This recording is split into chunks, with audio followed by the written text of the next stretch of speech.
Jelajahi cara baru mendapatkan informasi. Download Metro TV Extend sekarang.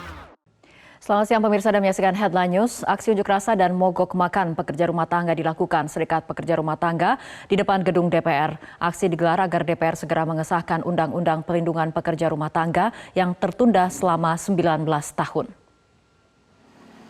Aksi unjuk rasa dan mogok makan ini telah memasuki hari ke-10. Aksi dilakukan oleh Jaringan Nasional Advokat atau JALA PRT bersama Koalisi Masyarakat Sipil dengan cara damai. Aksi ini sudah digelar sejak sebelum sidang tahunan MPR 16 Agustus lalu. Aksi ini dilakukan agar DPR segera mengesahkan RUU Perlindungan PRT yang tertunda selama 19 tahun. Pemirsa, lalu apa saja yang menjadi tuntutan Aliansi Mogok Makan PRT? Kita akan langsung bergabung bersama Sisil Sinabariba dari depan gedung DPR Senayan, Jakarta. Sisil, apa yang menjadi tuntutan dari Serikat Pekerja dalam aksi tersebut? Iya, Fitri. Tuntutan utamanya adalah agar negara memberikan perlindungan kepada para pekerja rumah tangga yang selama ini sudah memperjuangkan nasib mereka. Setidaknya sudah 19 tahun para pekerja rumah tangga ini meminta agar Undang-Undang Pekerja Rumah Tangga segera disahkan. Dan ini merupakan salah satu bentuk aksi yang mereka lakukan agar DPR RI dapat segera mengesahkan RUU PPRT yang sudah 19 tahun mandek. Untuk hari ini merupakan hari ke-10 mereka melakukan aksi mogok makan dan mereka memasang berbagai poster ataupun pamflet berisi tuntutan, dan yang menarik pada hari ini mereka memasang ada 580 poster ataupun pamflet dan dijemur berbentuk jemuran. 580 pamflet ini merupakan simbol dari jumlah anggota DPR RI. Sebenarnya Fitri dan juga pemirsa, untuk RUU PPRT ini memang sudah masuk dalam tahap pembahasan di Badan Legislatif karena pada bulan Maret 2023 yang lalu dalam rapat paripurna DPR RI sudah menjadikan dan mengesahkan RUU ini menjadi RUU inisiatif DPR RI dan menjadi RUU prioritas 2023.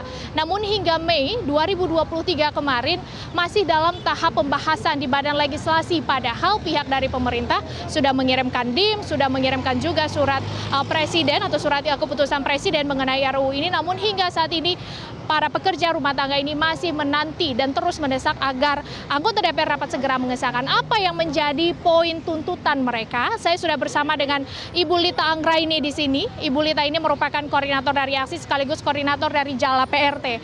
Bu, sudah 10 hari melakukan aksi, apa yang menjadi tuntutan sebenarnya, Bu? Ya, pertama kami melakukan aksi mogok makan bergilir atau puasa bergilir, dan kami menuntut bahwa pimpinan DPR, ketua fraksi khususnya untuk Bamus segera mengagendakan pembahasan dan pengesahan RUU PRT. Karena ini sudah 19 tahun dan sudah mencapai tahap untuk ke tingkat 1. Pemerintah sudah mengirimkan surprise ya 5 April dan DIM 16 Mei. Artinya sudah 19 tahun, kenapa ini dalam masa sidang ini RUU PRT masih disandera. Menyandera RUU PRT sama dengan juga menyandera nasibnya PRT yang bekerja di dalam situasi perbudakan, korban tindak perdagangan orang, dan juga membiarkan korban terus berjatuhan. Bu Lita, dari poin-poin di RUU PPRT itu yang menjadi penting untuk segera disahkan itu kenapa? Pengakuan, kemudian perlindungan kedua belah pihak ya, hak dan kewajiban kedua belah pihak. Kemudian adanya mekanisme rekrutan penempatan yang berbasis perlindungan, pengawasan, kemudian pentingnya pelatihan kerja untuk PRT, batasan usia minimum, kemudian sanksi untuk perekrut penyalur, kemudian juga pendataan satu pengawasan dan pendataan satu pintu. Artinya ini untuk hak bagi para pekerja dan juga perekrut sebenarnya yang diatur di dalam.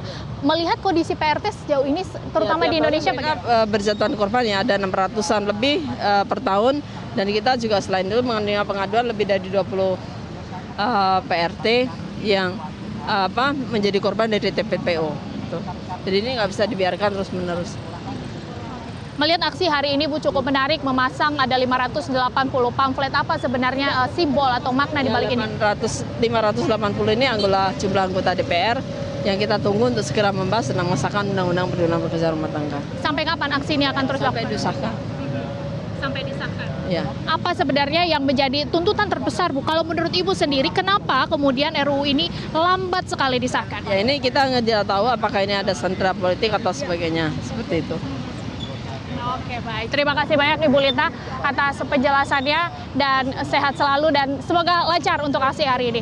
Karena kalau kita melihat juga, Fitri dan pemirsa, kalau kita bicara mengenai data International Labour Organization mencatat di tahun 2016, total pekerja rumah tangga di Indonesia mencapai 4,2 juta dan lebih dari 75% diantaranya adalah perempuan yang rentan mengalami kekerasan, penyekapan, eksploitasi, dan berbagai tindak kekerasan lainnya. Sehingga pengesahan RUU PPRT ini menjadi penting terutama untuk memastikan perlindungan dan juga jaminan, tidak hanya jaminan keselamatan namun juga jaminan kesehatan bagi jutaan pekerja rumah tangga yang ada di Indonesia. Untuk sementara demikian, kembali ke Anda di studio, Fitri. Cecilia Sinabariba, terima kasih atas laporan Anda.